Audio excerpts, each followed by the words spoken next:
700만 원으로 수조의 자산을 이룬 기업이 됐다는 게 놀라운 게 아니라 정말 놀라운 것은 15년 전에 이런 세상이 펼쳐질 거라고 말했던 세상이 지금 내 눈앞에 그대로 펼쳐져 있다는 사실이 소름 끼칩니다. 저는 그 과정에서 굉장히 가슴이 아팠습니다. 같은 장소에서 같은 사람으로부터 같은 말을 들었는데 저한테는 망상장애를 가진 환자의 기괴한 이야기를 들렸던 거예요. 이 차이가 도대체 어디에서 온 거냐? 제가 읽고 있던 책에서 답을 구했습니다. 선택은 여러분에게 있습니다. 남들보다 뒤처지고 하는 일마다 안 풀리는 지독한 슬럼프에 빠져보신 적 있으신가요? 저는 투자 슬럼프로 모은 돈 모두를 날리고 개인적인 비극을 동시에 겪으면서 좌절을 넘어 인간의 추악한 심연까지 추락했던 시절이 있습니다. 그때 저를 다시 살아가게 만들어준 것이 바로 이 강연입니다. 이 강연은 시중에 널리고 널린 흔한 강연이 아닙니다. 자본의 역사에서 패러다임이 바뀌는 순간에 우리가 나아가야 할 방향은 무엇인가와 같은 삶의 본질을 건드린다고 감히 말씀드릴 수 있습니다. 더불어 일희일비하는 투자가 아닌 궁극적인 투자의 핵심은 무엇인가를 이야기하는 명강의 중에 명강의입니다. 영상을 끝까지 다 보신다면 아마 여러분들도 제가 느꼈던 말로 형용할 수 없을 정도의 영감과 깨우침을 받을 것이라고 장담합니다. 인생을 뒤바꿀 시골 의사 박경철님의 최고의 강연 지금부터 시작합니다. 서울에 있는 모 경제연구소에 근무하는 친구한테 제게 전화가 왔습니다. 전화를 받으니까 다짜고짜 이렇게 말을 하는 거예요. 좋은 강연이 있는데 하나 들으러 오지 않겠느냐 이렇게 말해요. 그래서 제가 무슨 강연이냐 물어보니까 미래사회 트렌드에 대해서 프랑스 유학을 갔다 온 아주 똑똑한 친구가 이 강연을 하는데 이게 들으면 굉장히 좋은 강연일 거라고 일생에 좋은 기회일 거라고 이렇게 말해요. 그래서 제가 그때 친구가 이렇게 말했습니다. 대전시민의 생명이 내 양육계에 다 걸려있다 지금. 지금 경제 강연 들으러 간다고 병원 비워놓고 갈 상황이 아니다. 말 같지도 않은 소리 하지 마라. 전화를 끊으려니까 이 친구가 뭘 하느냐면은 이 강연을 안 들으면 평생 후회할 거래요. 그래도 제가 시끄럽다고 전화를 끊었죠. 그런데 사람이 자기에게 좀 못난 사람들은 누가 평생 후회한다는 둥, 일생일대 기회라는 둥 이런 말을 하면 그 말이 귓가에 계속 맴돕니다. 그래서 누굴 데려갈까 고민을 하다가 아무리 사방을 돌아봐도 그 시간에 강연 들어갈 친구가 없어요. 평일날 오후 3시에 하는 강연에 참석할 직장 다니는 멀쩡한 친구가 누가 있겠습니까? 그래서 고민하다가 한 명이 딱 압축이 됐는데 그게 누구였느냐 하면 텍사스 주립대학에서 MBA를 마치고 와서 1년째 백수하던 친구가 있었어요. 그래서 이 친구한테 전화를 했습니다. 강연 들으러 같이 안 갈래? 언제 어디서 하는 무슨 강연이냐 물어보지도 안 하고 그래 가자 그러는데 이 친구가 동대구에서 기차를 타고 대전역으로 오고 저는 대전역에서 만나서 같이 서울 연구소로 왔습니다. 연구소 강연장에 들었으니까 박사급 연구원들이 쭉 앉아 있었는데 이분들이 좋게 말하면 프라이드고 나쁘게 말하면 자만심이 이 폐 속까지 부풀어 있는 사람들입니다. 한국 최고의 경제연구소에 있다는 사실만으로 어깨에 풍선이 이만큼 들어있던 사람들이었습니다. 그래서 자만심이 엄청난 곳이었죠. 그 정도로 이 교만함에 있어 프라이드가 강한 사람들이 쭉 앉아 있었고 저희들은 외부에서 청강에 있으니까 제일 뒤에 앉았습니다. 그 순간 연자가 이렇게 문을 열고 들어왔는데 연자가 와서 이 무대에 올라오는 순간 이분들이 불쾌한 기색이 역력해지면서 갑자기 헛기침이 나오고 저거 뭐냐 그러고 어수선하고 소란을 내주기 시작했습니다.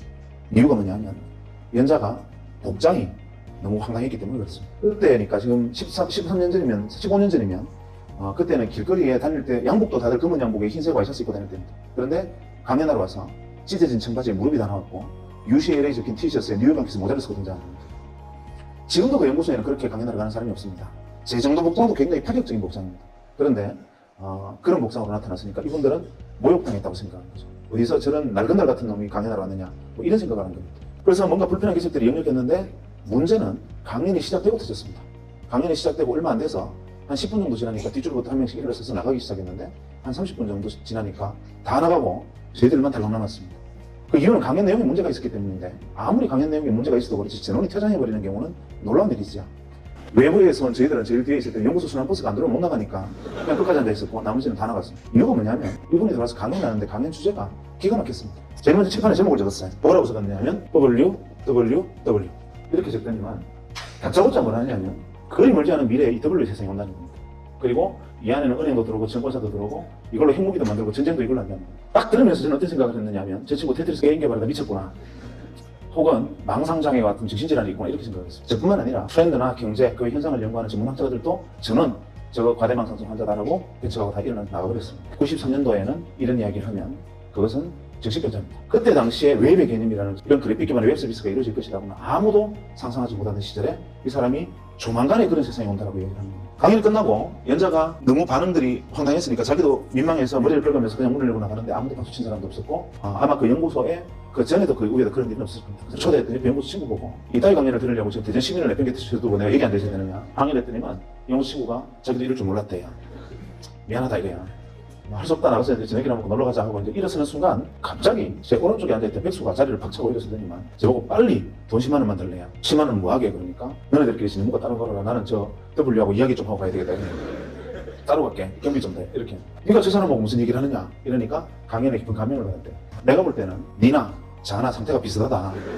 너네들끼리 이야기해봤자 도움 안 되니까 그냥 가서 저녁 먹고 집에 같이 가자. 이러니까 막무가내예요. 그래서 할 수 없이 이 경비 예비를 좀 떼주고 우리는 같이 친구하고 저녁 먹고 저는 그 길로 대전에 내려가 버렸어. 그런데 문제의 백수가 어떻게 했느냐면 문을 열고 뛰어나가서 W가 주차장에서 차를 달리고 시동을 거는 순간 차문을 열어제친 겁니다. 잠깐만요. W가 놀라서 왜 이러십니까? 하고 뒤를 고개를 돌아보니까 백수가 그를 쳐다보면서 이렇게 말했습니다. 저는 W를 믿습니다. W가 믿어주시는 건 감사한데 왜 이러시나요? 그러니까 저를 W의 세상으로 인도해 주십시오. 옥신각신하다가 W가 납치됐습니다. 어디로 갔느냐 하면 마포의 공동모텔이에 지금은 많이 없어졌지만 그때 주먹구이 집이라 그래서 이렇게 불판에 고기 구워 먹는 집들이 많았습니다. 거기에 걸려가서 새벽 2시까지 백수에게 풀려나지를 못했습니다. 백수가 가진 건 인내심밖에 없죠. 끝까지 물고 늘어졌습니다. 나중에는 W가 제게 원하는 게 뭡니까? 왜 이러십니까? 나 집에 가야 됩니다. 이러니까 백수가 제게 W의 세상으로 뛰어들 수 있는 실마리를 던져주면 놔주겠습니다. 이렇게 됩니다. 결국 못 이긴 W가 백수에게 이렇게 하는 것이 어떻게 되냐는 조언을 하고서야 풀려났다는 후문이 들어왔습니다. 그로부터 한 2, 3년이 지난 다음에 이 문제의 W가 작은 사무실을 하나 냈습니다. 자본금 700만 원으로 알고 있습니다. 그리고 그 회사의 자산 가치가 현재 2조 가까이 됩니다. 놀라운 일이죠. 쇼킹한 일입니다. 자본금 700만 원으로 출발을 해서 지금 수조의 자산을 이룬 기업이 됐다는 게 놀라운 게 아니라 정말 놀라운 것은 무엇이냐면 그때 지금으로부터 15년 전에 이런 세상이 펼쳐질 거라고 말했던 그 세상이 지금 내 눈앞에 그대로 펼쳐져 있다는 사실이 소름 끼칩니다. 아무도 믿지 않았던 옆에서 바로 뒤에 대고 이야기를 해줘도 미쳤다고 얘기했던 그 이야기들이 바로 지금 내 눈앞에 거짓말처럼 펼쳐져 있어요. 저는 그게 지금 또 그 사람의 이야기가 귀에 벽면이 돕니다. 소름이 끼칩니다. 그런데 그럴 수 있어요. 5천만 중에 한 명 정도는 지니어스한 인간이 있습니다. 특별한 인간이 있어요. 한치 앞에 운명을 내다 분들은 무당도 있는데 그럴 수도 있어요. 문제는 백수입니다. 이놈이 겨우 헤어지고 한 3주쯤 있다 전화 받습니다. 병원으로. 다짜고짜 지고 이런 놈입니다. 월급 받았나? 증별하지 않습니까? 제가 처벌급 받은 거는 당연히 받았을 텐데 그걸 왜 지가 저한테 묻습니까? 그걸 받기는 받았는데 왜 그러니까? 그 돈 내 빌려줘 이러는 거예요. 좀 심하지 않습니까? 남 처벌급을 자기 빌려달라 말 같지도 않은 소리 하지 마라 이러니까 꼭 자기한테 빌려줘야 된대요. 사실 솔직히 말해서 백수가 빌려도 이 말은 그냥 도 이 말이잖아요. 나중에 내가 돈 좀 벌면 생각하자 지금 안 된다 이러니까 하는 말이 지금 그 돈을 빌려주든지 자기하고 30년간의 인간관계를 끊으래. 마음으로는 끊고 싶죠. 우여곡절 끝에 제가 받았던 처벌급 중에 60만 원에 제가 최소 생계비를 지배하고 이놈한테 다 뺏겼습니다. 지금도 그것만 생각하면 뼈가 아픕니다. 어쨌거나 제 돈을 빌려갔어요. 그리고 이 녀석이 무슨 짓을 했느냐면 작은 방을 하나 빌리고 거기서 사업을 시작했습니다. 그래도 또 좀 시간이 지나서 제게 전화가 왔습니다. 한동안 연락이 없다 전화를 받았는데 여보세요 하니까 내다 이러는데 그런 목소리예요. 그래서 제가 전화 받자마자 나 돈 없다 이러니까 돈 이야기가 아니니까 안심하래요. 그럼 왜 전화했냐 그러니까 자기가 제 돈 빌려 사업을 시작했는데 그거를 좀 도와줘야 되겠대요. 돈 말고 내가 뭘 도와주냐 그러니까 아주 단순하니까 주소만 하나 만들면 된대요. 그게 무슨 주소 그러니까 그건 아니고 굉장히 단순한 건데 가상 주소를 하나 만드는데 그 이유는 뭐냐면 편지를 주고 갔는데 필요한 거예요. 내용을 듣고 보니 지금으로 말하면 이메일 시스템을 운영을 하는데 거기에 이제 아이디를 만들어라 이 말입니다. 그래서 제가 첫 번째 바로 이렇게 말했습니다. 내 돈 빌려서 거지 됐나? 냉철한 지성과 합리적인 판단력으로 볼 때 너는 무조건 망한다. 왜냐하면 내가 세 가지만 물어볼게. 첫째, 너 1년에 편지 몇 통 쓰냐? 네가 1년에 편지 3통 이상 쓰면 내 손에 장을 지진다. 대개의 사람이 다 그럴 텐데 그거를 컴퓨터를 통해서 편지를 주고받는 사업이 되겠나? 무조건 안 된다. 두 번째, 설령 편지를 3통 이상 쓰는 사람이 있다 치자. 그래도 목표값 30원이 아까워서 그걸 컴퓨터를 해서 쓰겠나? 셋째, 편지란 자고로 6필로 쓰는 거다. 이 사업은 무조건 안 되는 사업이다. 하니까 이 친구가 하는 말이 W가 말씀하시기를 에브리바디가 컴퓨터로 편지를 쓰는 날이 온다 했다는 거예요.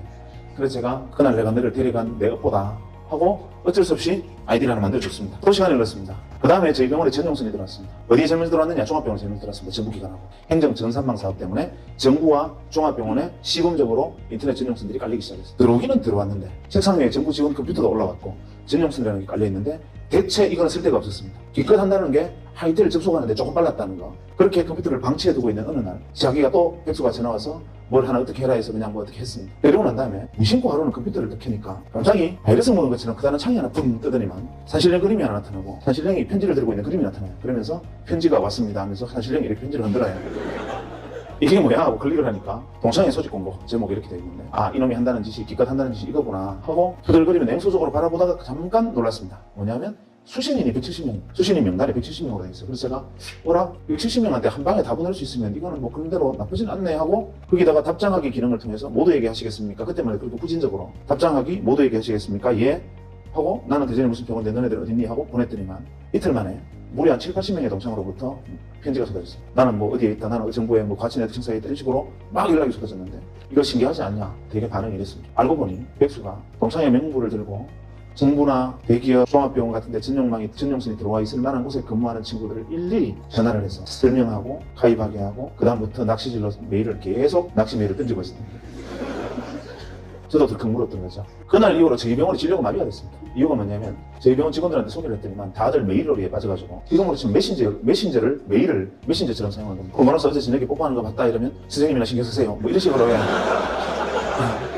하루 종일 이제 메일놀이 너무 신기하니까 메일놀이를 시작한 거죠. 저희 병원 직원이 다 가입하는 일주일이나 걸렸습니다. 물론 그 동창들 주변에 있던 사람들도 그랬죠. 그래서 서울도 아니고 대구에서 시작한 전자메일 서비스 회사가 1년 반 만에 250만의 가입자를 모집했습니다. 그리고 99년 초에 골드만삭스라는 외국계 투자사 600억의 지분을 넘겼습니다. 그리고 지금은 포스코 센터 옆에 있는 이렇게 쳐다보기도 어려운 빌딩의 소유주이기도 하고 그 안에 4개의 벤처기업을 거느린 벤처 지주사의 회장으로 변신해 있습니다. 백수가. 그리고 제 돈은 아직 안 갚았습니다. 이쯤 되면 W가 누구인지 백수 친구가 누구인지 궁금하실 겁니다. W는 대한민국 대표 포털 사이트 다음 창업자 이재용님이고 백수 친구분은 국내 최초 웹메일 솔루션 나라비전의 창업자이자 대표이신 한이식님이십니다. 놀라운 일이었죠. 이게 대한민국 최초의 상용 메일 서비스였습니다. 정말 엄청난 일이었습니다. 저는 그 과정에서 굉장히 가슴이 아팠습니다. 고통스러웠어요. 옆에 지켜보면서. 왜냐하면 이 친구가 잘 되는 게 배가 아픈 게 아니라 왜 같은 장소에서 같은 사람으로부터 같은 말을 들었는데 자기도 눈이 2개 있고 저도 눈이 2개 있고 귀는 똑같이 2개 달렸고 같은 귀와 같은 눈을 가지고 똑같은 사람으로부터 이야기를 들었는데 왜 백수의 눈에는 인생을 걸고 뛰어들어야 하는 복음으로 들리고 저한테는 망상장애를 가진 환자의 그냥 기괴한 이야기가 들렸던가. 이게 이해가 안 됐습니다. 왜 이 차이가 도대체 어디에서 온 거냐. 혹시나 미국 가서 MBA 한다고 접시 닦고 온 게 통찰력을 넓힌 것이냐 생각해봐도 그건 아니었죠. 왜냐하면 그때 당시 앉아있던 박사과 연구원들 그보다 더 오래 있었을 테니까. 그래서 이유가 뭐냐. 고민을 하던 차에 마침 그때 제가 읽고 있던 책에서 답을 구했습니다. 제레미 르프킨 아시죠? 이런 내용이 있었습니다. 인류가 30만 년 전에 출발을 할 때 현생 인류가 가진 자산은 붉은기가 유일한 거였다. 그런데 한 2, 30만 년이 흐르고 난 다음에 인류가 가진 자산은 어마어마하게 문명이 발전했다. 그런데 많은 사람들은 착각하고 있다. 무엇을 착각하고 있느냐 하면 지난 30년간 태어나서 사라져갔던 모든 인류가 이 문명의 발전에 기여했다고 생각하지만 천만의 말씀입니다. 인류의 문명이 이만큼 온 데는 0.1%의 창의적 인간이 다른 사람은 보지 못하는 것을 보고 생각하지 못하는 것을 생각하고 다른 사람은 꿈꾸지 못하는 것을 꿈꾸고 여기가 새로운 세상이다라고 어두운 것을 깃발을 꽂으면 0.9%의 통찰력과 직관을 갖춘 안목 있는 인간이 그것을 알아보고 거기에 뛰어들어서 한 배를 타고 등을 밀고 손을 당기면서 이뤄낸 역사다. 1%의 역사다. 이렇게 말합니다. 그래서 제레미 르프킨은 0.1%의 창의적 인간과 그것을 따라 알아보고 협력하고 함께 문명을 건설한 0.9%의 안목 있는 인간, 통찰력 있는 인간, 이 1%가 인류 문명을 이끌었고 나머지 99%를 무엇으로 규정했느냐 하면 잉여인간으로 규정했습니다. 잉여인간이라는 말이 그때 처음 등장했습니다. 가슴이 뜨끔하시죠? 잉여인간, 제레미 르프킨은 거기다 갈로에서 이런 말을 썼습니다. 잉여인간은 오르게닉 머티리얼이다. 유기물이라는 거죠. 그냥 섭취, 배설을 반복하고 이산화탄소를 뿜어내는 존재. 그 다음에 때에 따라서는 자연계로 돌아가서 동물성 사료가 되기도 하는 그런 존재의 99%. 그래서 항상 0.1%가 새로운 것을 주장하면 0.9%가 함께 그것을 이뤄내고 나머지 99%는 매번 세상 참 좋아졌다. 옛날에 이렇지 않았는데 세상 참 놀랍군. 엄청난 일이야. 계속 이런 말만 하면서 따라오는 사람들 99%로 구성되기 때문이죠. 그걸 보니까 답이 딱 떨어졌습니다. W는 0.1%였고 제 친구 백수는 0.9%에 속했고 저는 잉여인간이었던 거예요. 인정하기 싫었지만 인정하지 않을 수 없었고 그게 사실이었습니다. 근데 그게 슬프지요. 나를 유기물이라는데 내가 이성이 없는 임팔라 따위하고 저하고 같은 존재라는데 기가 막히죠. 그래서 어떻게 하면 이걸 벗어날 수 있을까? 지금 이번에 90년대에 일어나고 있는 이 엄청난 현상들, 변화들 이것만이 일시적인 현상이냐? 제레미 르프킨 역시도 지금 현재 변하고 있는 이 모습만 보고 헛소리하는 건 아니냐? 과거에도 진짜 그랬나? 이게 궁금했습니다. 그래서 레트로그레이드하게 뒤집어 보니까 구구절절이 국면이 바로 제레미 르프킨 이야기와 일치했습니다. 대표적인 예로 경제사만 하나 놓고 보면 한 200년 전에 산업혁명이 일어났습니다. 아시는 분 아시겠지만 공작기계에 대한 산업특허 1호는 방적기계입니다. 그러니까 모직을 생산하는 기계죠. 모든 사람이 배틀에서 시루가 나주를 엮어서 모직을 생산하던 영국에서는 양털은 나왔지만 그것을 가공할 능력이 없어서 길 건너에 있는 이 네덜란드로 가서 이 모직물을 생산해서 도로 가져오면서 엄청난 옷값이 이 모직값이 엄청나게 비쌀 때였습니다. 아무나 입지 못하던 것을 기계를 통해서 대량 생산한다니 이거는 세상을 뒤집는 혁명과 가까운 얘기였습니다. 창의적이죠. 그 기계를 만든 W는 획기적인 물건을 개발한 겁니다. 문제는 다른 사람들은 다 그냥 그런 게 있나 보다 하는데 그때 당시 글래스고에 그 공장이 처음 만들어졌을 때 주변에서 감자밭을 하던 사람들 중에 일부가 이렇게 생각합니다. 저는 W다. 저거 세상 뒤집겠다. 산업을 중심이 되겠다. 나도 저기 뛰어들 방법이 없을까?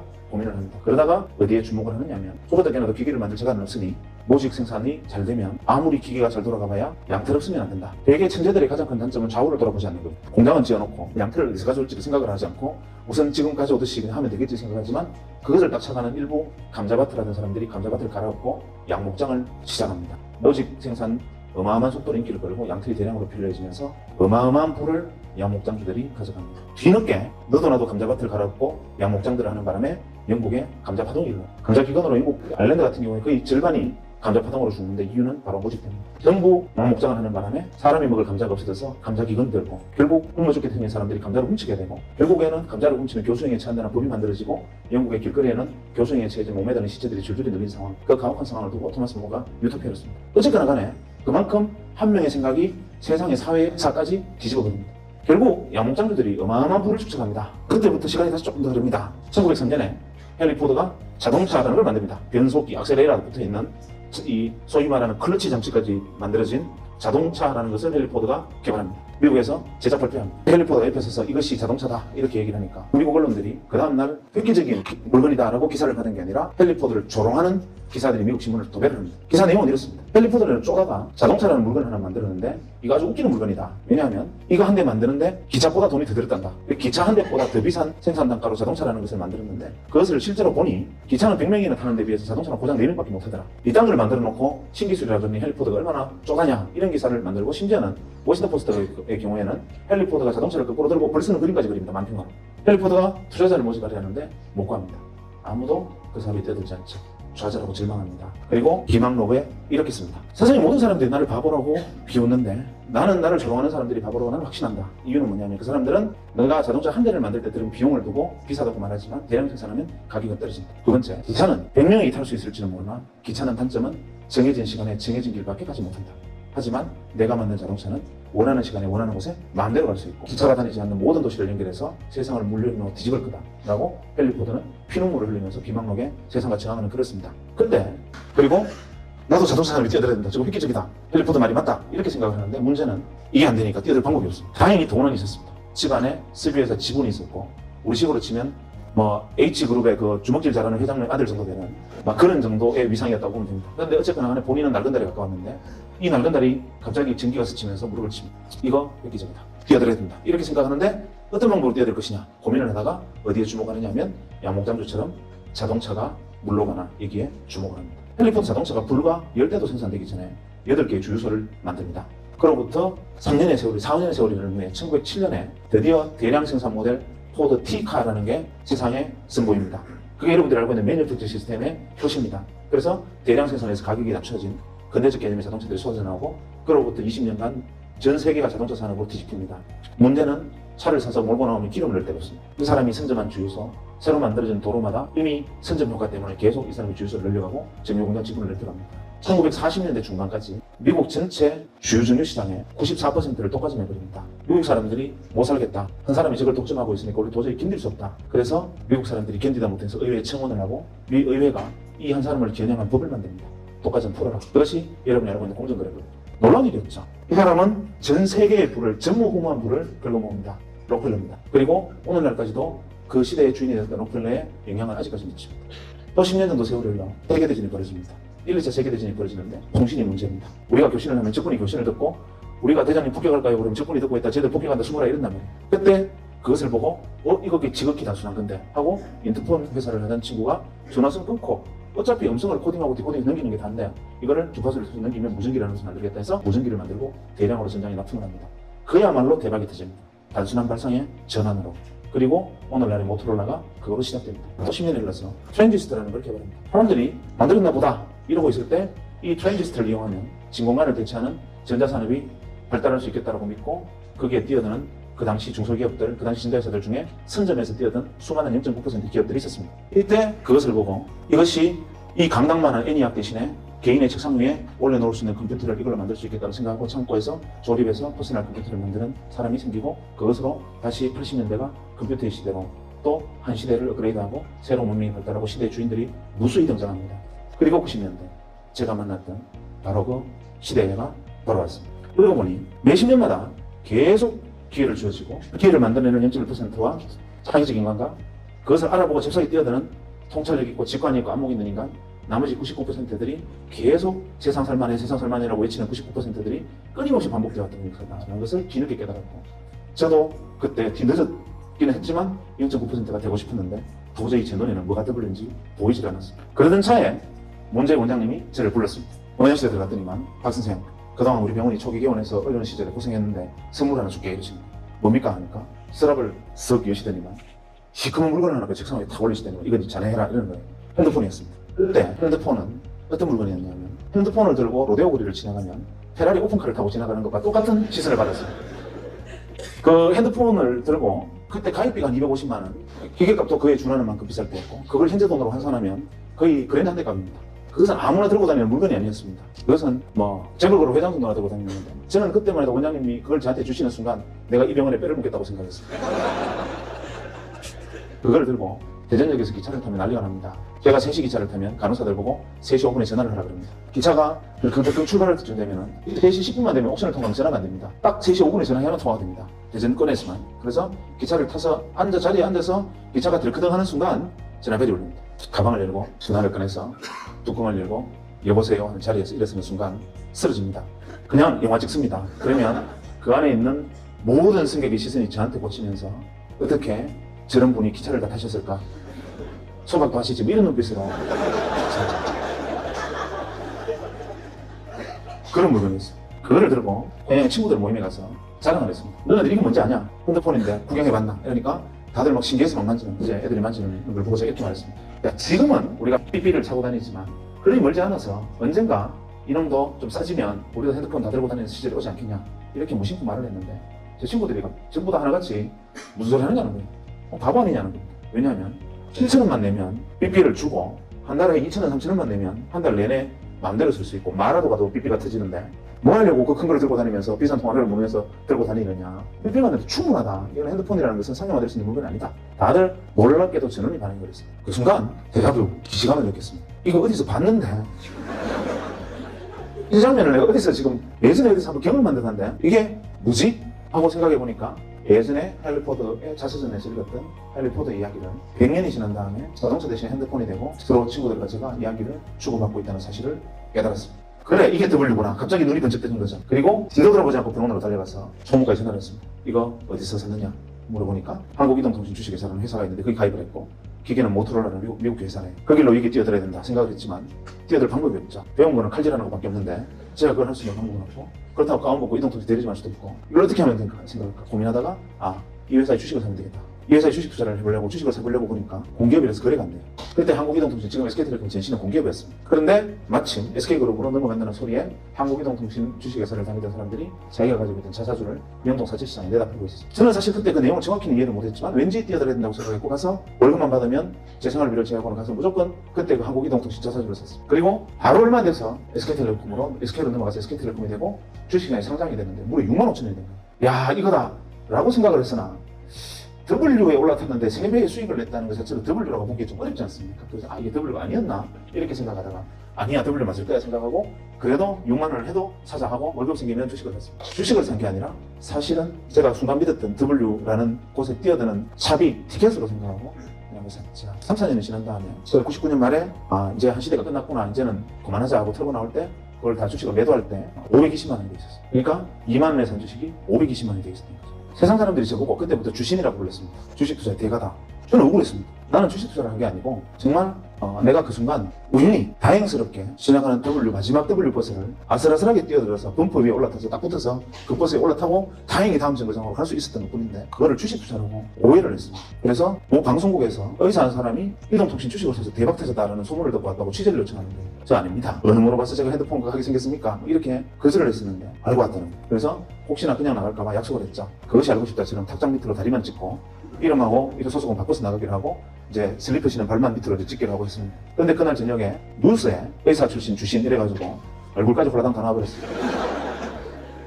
그래서 그때부터 어쩌다 보니까 밖에 걸려 나와서 이렇게 이야기를 하고 다니지만 저는 계속 항변합니다. 지금도 나는 주식 투자자 아니다. 나는 그냥 W 버스를 올라타기를 기다리는 승차 대기자일 뿐이다. 라고 주장을 했죠. 그런데 문제는 그걸로 끝난 게 아니고 99년 말에 다행히 그걸 정돈을 하고 그 다음에 약간의 이제 성과가 있었겠죠. 문제는 그 성과가 여러분이 상상하는 것처럼 엄청나게 돈을 번 건 아닙니다. 그런 것은 아니었으나 어쨌거나 간에 티켓을 끊고 3등석에 타는 것은 성공했다. 이런 정도였는데 어쨌거나 그 작은 성과를 낸 다음에 2000년에 바로 고민을 해야 될 거 아닙니까? 왜냐하면 2000년에 새로운 버스가 올 테니까. 자, 내가 이제 99%가 아닌 정말 유기물이 아닌 반드시 1% 안에 들어가는 인간이 확실하다면 2000년대에 새로운 버스가 내 눈에 보여야 되는데 내가 W가 아닌 건 잘 압니다. 많은 사람들이 자기가 창의적인 천재가 아니라는 사실은 본인이 잘 압니다. 이 중에 W가 있으면 앉아있는 태도가 틀립니다. 물구나무를 서 있다든지 아니면 저기 천장에 매달려 있다든지 뭐 다를 겁니다. 아니면 눈빛이 광안이라든지 뭐 이런 뭔가 달라요. 우리는 그 0.1%를 두고 그런 이상한 행동하는 돈키호테라고 99%는 돈키호테라고 부릅니다. 그런데 실제로 그런 행동을 하는 사람 중에 99%는 돈키호테가 맞아요.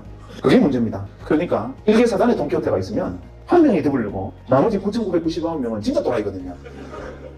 문제는 안목을 가진 0.5%들은 그 1만 명의 일개 사단의 돈키호테 중에 하나의 W를 발견할 줄 아는 안목을 가진 사람이 통찰력과 직관을 가진 사람이고 나머지 99%들은 보고 저것들 또라이 이렇게 생각해거든요. 새로운 버스를 올라타지 못하면 저는 다시 99% 유기물을 재확인하는 거니까 올라타야 되겠는데 아무리 사방을 돌아가도 뭐가 W인지를 보이지가 않았습니다. 내가 보지 못하는 세상을 보고 내 생각이 닿지 못하는 곳에 생각이 미친 사람들이 상상도 할 수 없는 어떤 이야기를 들고 와서 또 뭐라고 주장을 할 텐데 저는 두려운 것이 그 사람 이야기가 돈키호테야 이렇게 들릴까봐 걱정스럽고 그게 안 보이는 게 고민입니다. 지금쯤이면 새로운 또 W가 앞으로 10년 후에 W가 슬슬 실체를 드러내고 보여야 되는데 이게 지금 제 눈에 안 보입니다. 그래서 굉장히 요즘은 마음고생이 심합니다. 어떨 때는 밤에 잠이 안 옵니다. 왜냐하면 이걸 못 보면 불과 1년만 지나면 또 유기물이 되잖아요. 아무래도 안 보였다. 어떻게 하면 좋을까? 고민을 했습니다. 방법은 있죠. 가서 많은 사람들이 이야기를 듣고 내 눈에 안 보이는 건 보이는 사람들이 이야기를 들으면 된다. 그래서 그 이야기를 듣기 위해서 회사를 그만두고 한 10개월간 놀았습니다. 놀면서 무슨 짓을 했느냐 하면 제가 생각할 때 이 사람은 W일지 몰라라고 생각합니다. 나보다 똑똑하고 많이 공부했고 내가 속하지 않았던 집단에 참여하고 있는 사람들을 찾아가서 만나서 이야기를 들었습니다. 대학에서 강의하고 있는 친구 아니면 가서 연극하는 친구 아니면 연구소에 있는 친구 혹은 뭐 기발한 친구 심지어 애니메이션 하는 친구까지 찾아가서 그냥 밥 사주고 술 사주고 이야기 듣고 그래 뭐 니네들 뭐 하고 있냐 뭐 그거 어떻게 보이냐 그 내용이 어떤 거냐 이렇게 10개월간 첫 만나면 점심이건 저녁이건 아침이건 약속으로 사람을 만났습니다. 현자들을 만난 거죠. 내 머리가 안 되면 남의 머리를 빌리면 되니까 한 10달 정도 사람들이 이야기를 만나서 이야기를 듣다 보니까 정리가 좀 됐습니다. 아 이거였구나. 내가 본론은 없었지만 다른 사람 눈을 빌리니까 보였어요. 내가 경험해보지 못한 세상들을 경험해야 되고 내가 몰랐던 세상들은 계속 뛰어들어요. 두려워하지 말고 내가 모르고 있던 것 그 세상 어떻게 돼? 난 그거 잘 몰라. 이러면 들어가 봐야 됩니다. 아, 난 그거 모르는 거야 이러지 말고. 그래서 옛날에 현대 경영의 아버지 피터 드러크가 이런 무식한 말을 했습니다. 기계문명의 시대에 합당할 때 이런 말을 했죠. 세상에 가장 어리석은 인간은 자기가 잘하는 것을 제일 잘하는 것을 더 잘하려고 그러지 않고 잘 못하는 것을 잘하려고 노력하는 인간이 제일 무식한 인간이다. 자기가 제일 잘하는 것을 더 잘하려고 노력해서 송곳처럼 뾰족한 사람이 돼야지 잘 못하는 것을 더 하려고 노력하는 것은 어리석은 일이다. 이거 피터 드러크 얘기입니다. 어느새 우리는 통습을 이야기합니다. 무슨 소리 하느냐? 네가 하고 있는 그것이 그냥 기술, 단순한 테크닉으로 전락하지 않으려면 그것에 통찰을 키워주고 직관을 키워주기 위해서 네가 하고 있는 것들이 아닌 모든 것들을 알고 그런 생각들이 그물처럼 연결되어서 네가 할 수 있는 일에 대해서 거듭으로 내려다보는 큰 통찰을 남겨줄 것이다. 통습의 시대다. 옛날에는 송곳의 시대라면 이제는 통습의 시대다. 이렇게 말을 하고 있지 않습니까? 그러니까 여러분들은 지금 저보다 훨씬 많은 고민에 빠져 있어요. 그래서 지금 여러분은 하루하루가 너무나 소중하고 하루하루가 자기 미래 생활을 결정하는 어떻게 생각하면 정말 오늘 내가 이 자리에서 그냥 가만히 앉아 시간을 보내고 있다는 사실이 진저리가 날 정도로 현재의 모습에 대해서 자각을 해야 됩니다. 제가 이만하면 먹고 살만하지 않습니까? 직업이 의사고 뭐 나름대로 푼다는 일도 많이 하고 돈도 좀 벌었는데 뭐가 답답해서 앞으로 10년이 뭘까를 고민하고 또 사람 만나러 다녀야 되겠다 이렇게 생각을 하고 있는데 하물며 여러분은 제가 10년 후에 어떤 W가 있겠습니까? 이제 2년 후에 어떤 것이 주인이 되겠습니까? 라고 물으면 제 생각에는 이렇고 이런 이유로 해서 내가 생각할 때 이것이 새로운 W가 될 것 같아요 라고 이야기할 수 있는 준비가 되어 있느냐 라고 제가 여러분에게 물었을 때 여러분 준비되어 있습니까? 그런 준비가 되어 있어야 되고 최소한 그 준비를 하기 위해서 치열해야 됩니다.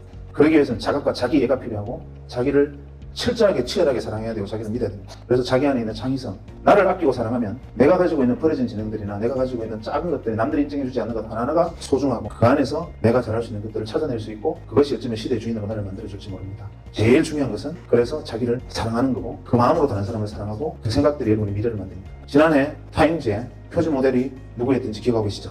바로 유. 타임즈 표지 모델이 사람이 아니었고 바로 손가락이 딱 그려져서 유 이렇게 돼 있었죠. 의미심장한 겁니다. 예전에는 특정 엘리트한 사람 원래 인물로 뽑았지만 지난번에 타임즈는 여기 있는 한 사람 한 사람 당신이 바로 원래의 인물입니다. 중요한 이야기를 던집니다. 여러분 한 사람 한 사람이 우주고 여러분의 창의성을 어떤 식으로 키워나가느냐에 따라서 여러분 시대의 주인이 될 수도 있고 잉여인간이 될 수도 있습니다. 선택은 여러분에게 있습니다. 여기까지 들으셨다면 이 질문이 떠오를 수밖에 없습니다. W를 찾기 위해서는 통찰력과 직관, 안목을 길러야 한다는 것은 알겠습니다. 그런데 지금처럼 수많은 정보의 바닷속에서 통찰력과 직관은 어떻게 하면 기를 수 있을까요? 굉장히 어떻게 답하려면 굉장히 큰 질문이 어떻게 보면 쉽게 얘기하면 되는데 지금과 같이 검증되지 않은 정보들, 무수한 정보의 바다 속에서 홍수처럼 부적거리다 빠져 죽는 것이 아닌가라는 것도 하나의 단계이고 그것도 하나의 진화의 과정일 거라고 생각합니다. 문제는 그 안에서 수많은 정보, 꼭 인터넷을 떠나서라도 한 개의 학문이나 한 개의 주제에 대해서도 엄청난 정보량들이 있습니다. 그 중에서 나는 어떤 것을 취하고 어떤 것을 버려야 할지를 선택하기 어려운데 그것을 선택하는 것이 바로 안목이고 직관입니다. 그러기 위해서 필요한 것은 다른 사람보다 좀 더 뛰어난 직관력을 가지는 것이고 다른 사람이 보지 못하는 것을 보는 건데 저는 이렇게 생각합니다. 여러분들에게 항상 공부하고 싶은 것이 무엇이냐면 당신이 무엇을 전공했든 간에 무엇을 하는 사람이든 간에 만약에 당신이 직관이나 통찰에 관심이 있다면 제일 먼저 당신이 접해야 되는 것은 예술이다. 왜 그러냐면 국립현대미술관에 가보면요. 그 3층에 가면 재밌는 그림이 있습니다. 사랑이라는 주제로 이 큰 캔버스에 대충 그림을 그려놓고 칼로 쭉 찢어놓은 그림이 있습니다. 거꾸로. 이걸 보고 사랑이라고 생각했어요. 지나가는 사람들이 지나가다가 사람 좋아하는 애라고 생각합니다. 언제 한번 제가 직접 목격한 일인데 그 작품 앞에 서서 어떤 사람이 한 30분을 서 있더니만 눈물을 뚝 흘렸어요. 이유가 뭐냐면 이런 겁니다. 여기 앉아있는 우리 잉여인간들 보고 사랑을 그림으로 표현해봐 하면 뻔합니다. 하트, 한 살 지나가자. 한 발 더 나가면 뽀뽀하는 거죠. 아니면 뭐 클림트의 키스 같은 거 이렇게 조금 이렇게 뭐 벤치마킹해서 그리는 그 이상은 상상 불가합니다. 상상되십니까? 안 되잖아요. 화가가 가슴속에 타오르는 예술혼을 사랑으로 표현하고 싶어서 그림을 그렸습니다. 이것으로는 이 뜨거운 감정을 다 드러내지 못했어요. 답답합니다. 붓을 들고 이게 아니야 사랑은 이런 거야 라고 막 득질을 합니다. 우리 눈으로 보면 황실입니다. 그래놓고 난 다음에도 화가는 자기가 가슴 속에 있는 뜨거움을 다 표현하지 못했기 때문에 칼로 캔버스를 그어버립니다. 그리고서야 그 사랑이라는 감정에서 영감에서 화가는 해방되고 작품으로 등장해서 그려놓습니다. 하루에 10,000명이 지나가는 미술관에 9,999명이 황실이네 이거 미친놈이 그랬구나 하고 지나가는데 한 사람은 그 앞에서 걸음을 멈추고 부르르 떨면서 그 화가가 사랑이라는 감정 속에서 느꼈던 뜨거운 영감을 교감합니다. 예를 들면 여기 있는 우리 모두가 공짜 영화를 한 편 보면 재밌게 다 봅니다. 왜냐하면 우리가 영화가 재미없다고 말하는 것은 돈 내고 찾아갔던 데 비해서 크게 재미가 없다지. 그래도 애써 만든 영화가 그냥 볼 때마다 짜증나는 영화 드물지요. 그래서 우리 영화를 보면 재밌습니다. 이유는 이야기하지요, 음악 들려주지요, 배경 보여주지요, 시청 각오로 나는 입만 벌리고 있으면 다 떠먹여줍니다. 무엇을 상상할 여지가 전혀 없습니다. 상상도 하기 전에 지가 먼저 뛰어나서 깜짝깜짝 놀라게 합니다. 그래서 영화를 보면 편합니다. 아무나 재밌습니다. 그런데 같은 주제의 공연을 영화에서 연극으로 바꿔버리면 이 안에 상권의 1은 잡니다.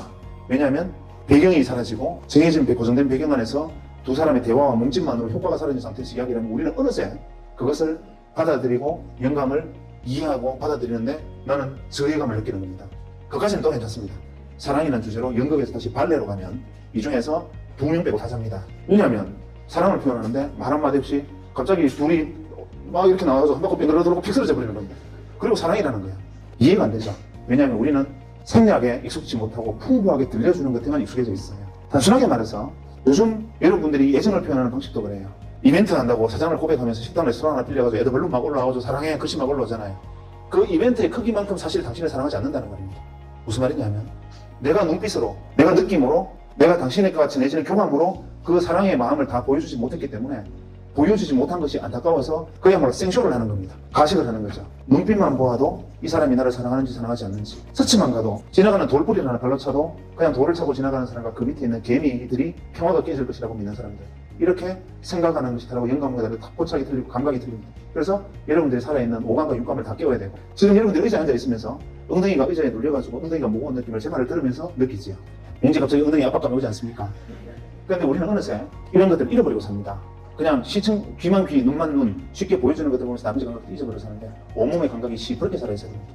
길을 걸으면서 발바닥에 전해지는 느낌, 왜 길을 가면 생각하면서 지나가면 무슨 길을 지났는지도 내가 모르고 지나가면 쳐다보면서 무슨 생각을 했는지 모르고 이런 것이 아니라 오감이 생생하게 살아있고 다른 사람이 보지 못하는 것을 느끼고 생략되고 절제된 그 안에서 그것을 파악할 수 있는 눈을 가진 사람들은 결국 99개의 껍데기 중에서 진짜 한 개의 알곡을 찾아낼 수 있는 통찰을 거기서 키웁니다. 그래서 중요한 것은 무엇이냐면 오히려 예술과 문화, 사회에 관심을 가지고 철학에 집중하고 관심을 가져야 됩니다. 그런 것들이 여러분을 사유하게 하고 그것을 여러분들의 생각을 하나로 모아두고 통습하게 합니다. 그래야 다른 사람보다 앞섭니다. 여러분들이 학문에서 전공하고 열심히 하는 것은 에브리바디가 다 하는 겁니다. 그러나 그들을 앞서기 위해서 내가 더 필요한 것은 뭐냐면 통찰입니다. 통찰은 오감이 혹은 육감이 살아있음으로서는 느낄 수 있어요. 그 위한 노력과 준비가 필요하고 그랬을 때 그것이 바로 여러분의 목이 될 겁니다. 제가 처음 이 강연을 들은 뒤 느낀 감정은 씁쓸함이었습니다. 아, 나는 잉여인간 중에서도 잉여인간이었구나. 제 자신에 대한 한계를 명확하게 깨닫게 되었고 제 자신이 너무 초라해졌습니다. 그러나 동시에 내가 가야 할 길이 무엇인지 깨닫게 되었고 거기에서 희망을 느꼈습니다. W를 찾는 것이 투자의 핵심이라는 것은 동의합니다. 그러나 저는 W를 찾고 W에 투자하는 과정에서 현실적인 어려움을 느꼈고 각고의 노력을 통해 저만의 원칙을 만들었습니다. 이 방법이 정답은 아닙니다만 참고하셔서 여러분만의 W를 찾는 원칙을 만드시면 좋겠습니다.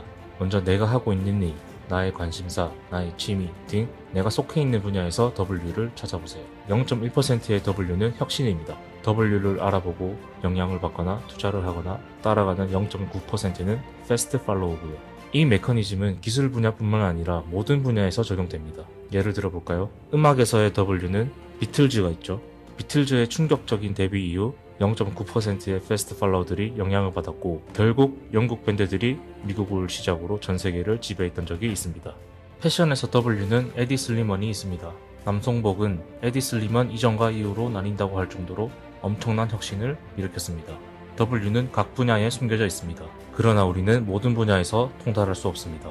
이대호 선수가 축구 유망주의 잠재력을 평가하기란 어렵죠. 그러나 야구 유망주는 쉽게 알아볼 수 있을 겁니다.